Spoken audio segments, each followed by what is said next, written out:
తెలంగాణలోనే ప్రసిద్ధ పుణ్యక్షేత్రమైన వేములవాడ రాజన్న సన్నిధిలో తొలిసారి బ్రేక్ దర్శనం అందుబాటులోకి వచ్చింది. ఒక్కొక్కరికి 300ల టికెట్ 5 బ్రేక్ దర్శనం చేసుకోవడానికి వీలు కల్పించారు. ఈ మేరకు ప్రభుత్వ విప్ ఆది శ్రీనివాస్ బ్రేక్ దర్శనాన్ని ప్రారంభించారు. ప్రతిరోజు ఉదయం 10 గంటల 15 నిమిషాల నుంచి 11 గంటల 15 నిమిషాల వరకు, సాయంత్రం 4 గంటల నుంచి 5 గంటల వరకు బ్రేక్ దర్శనం ఉంటుంది. శ్రావణమాసం సందర్భంగా వేములవాడలో భక్తులు పోటెత్తారు.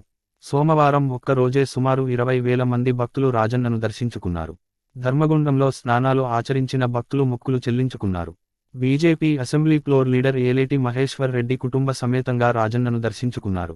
శ్రావణమాసం సోమవారం నుంచి ప్రారంభం కావడంతో భక్తులు మొక్కులు చెల్లించుకునేందుకు బారులు తీరుతున్నారు. ప్రభుత్వ విప్ ఎమ్మెల్యే ఆది శ్రీనివాస్ ఎప్పటికప్పుడు పర్యవేక్షిస్తున్నారు.